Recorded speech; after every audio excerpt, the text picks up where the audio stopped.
Salam dostlar, bugün sevincliyəm, istədim bu sevincimi sizinlə bölüşüm. Sevinci bölüşəndə çoxalır, qəmi bölüşəndə azalır.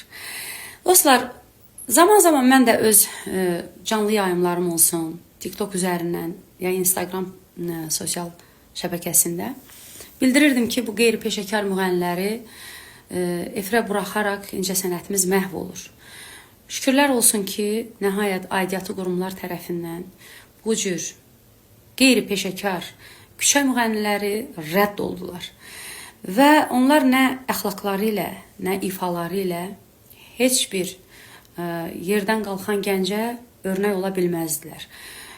Buna görə mən bir ziyalı xanım kimi, peşəkar musiqiçi kimi, ali təhsilli biologiya kimya müəlliməsi kimi aidiyyatı qurumlara özlərinin təşəkkürümü bildirirəm. Həm öz adımdan, həm milyon yarımlıq izləyicilərim adından. Təşəkkür edirik.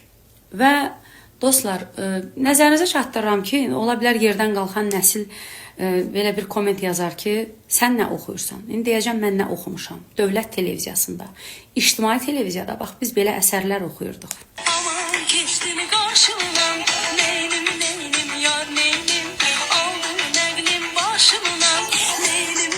Tofiq Quliyev bəstəsi, Eldar Mansurov bəstələri, Rauf Hacıyev, Emin Sabitoğlu bəstələri biz oxuyub düşünürdük ki, hələ ölənə qədər də öyrənsək yenə də azdır. Biz özümüzə müğənni deyə bilmirdik.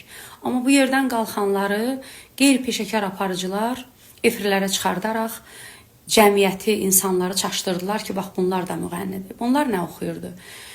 Gecələri çayxanə, gündüzü meyxanə və bugün onları hardan gəlmişdilər? Çayxanalərdən, meyxanələrdən. Hardan gəlmişdilər, orada yola salındılar. Qeyri-peşəkar aparıcı olmaq olmaz. Qeyri-peşəkar aparıcı olanda, müğənniciklərə müğənni deyib cəmiyyəti çaşdıranda, o zaman incəsənətimizdə bax belə dəyərsiz mahnılar ayaq tutur, yeriyir. Qeyri-peşəkar həkim olmaq olmaz. Ona görə ki, xəstənin həyatı söz konusu. Amma qeyri-peşəkar dəllək olmaq olar. Saçdır. Əyri kəsərsən, o deyirlər, dəlləkliyi mənim başımda öyrənirsən. Gələn dəfə öyrənərsən. Yəni bunun nəyəsə ziyanı yoxdur. Amma qeyri-peşəkar aparıcı mənəviyyatı, mədəniyyəti korlayır. Ona görə də mən düşünürəm ki, bizim efirlərdə peşəkar aparıcılara çox ehtiyacımız var. Çoxdur. Nümunəvi aparıcılarımız da çoxdur. Hamısına eşq olsun.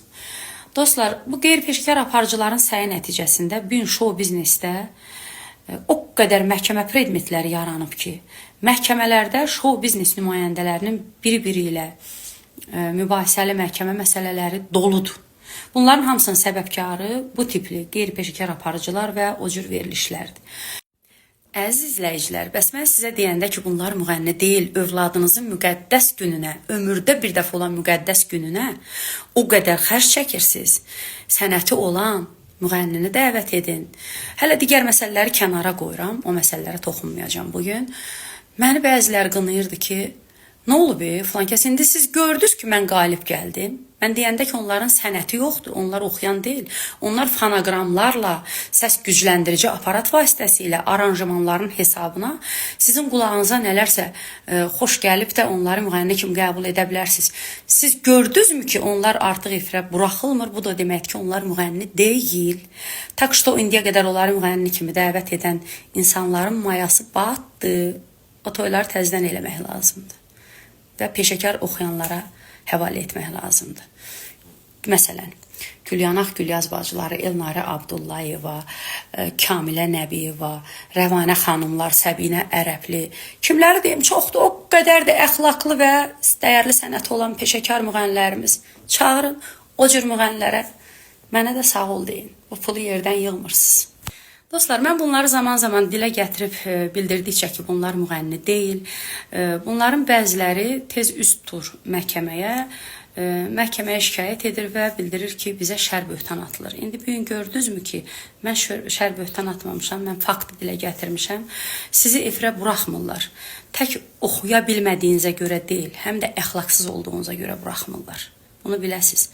Əxlaqsız ev yıxan ailə dağdan bic doğan. Bax, bu səbəblərə görə. buraxılmırsınız. Yoxsa ki repertuardır, dəyişərsiniz, gedərsiniz, yaxşı repertuarı oxuyarsınız, əgər oxuya bilirsinizsə, çəki düzən verə bilərsiniz, amma əxlaqınız yerində olmadığı üçün sizi efirə buraxmırlar. Bax, bununla da mən isbat etdim ki, mən haqlıyam.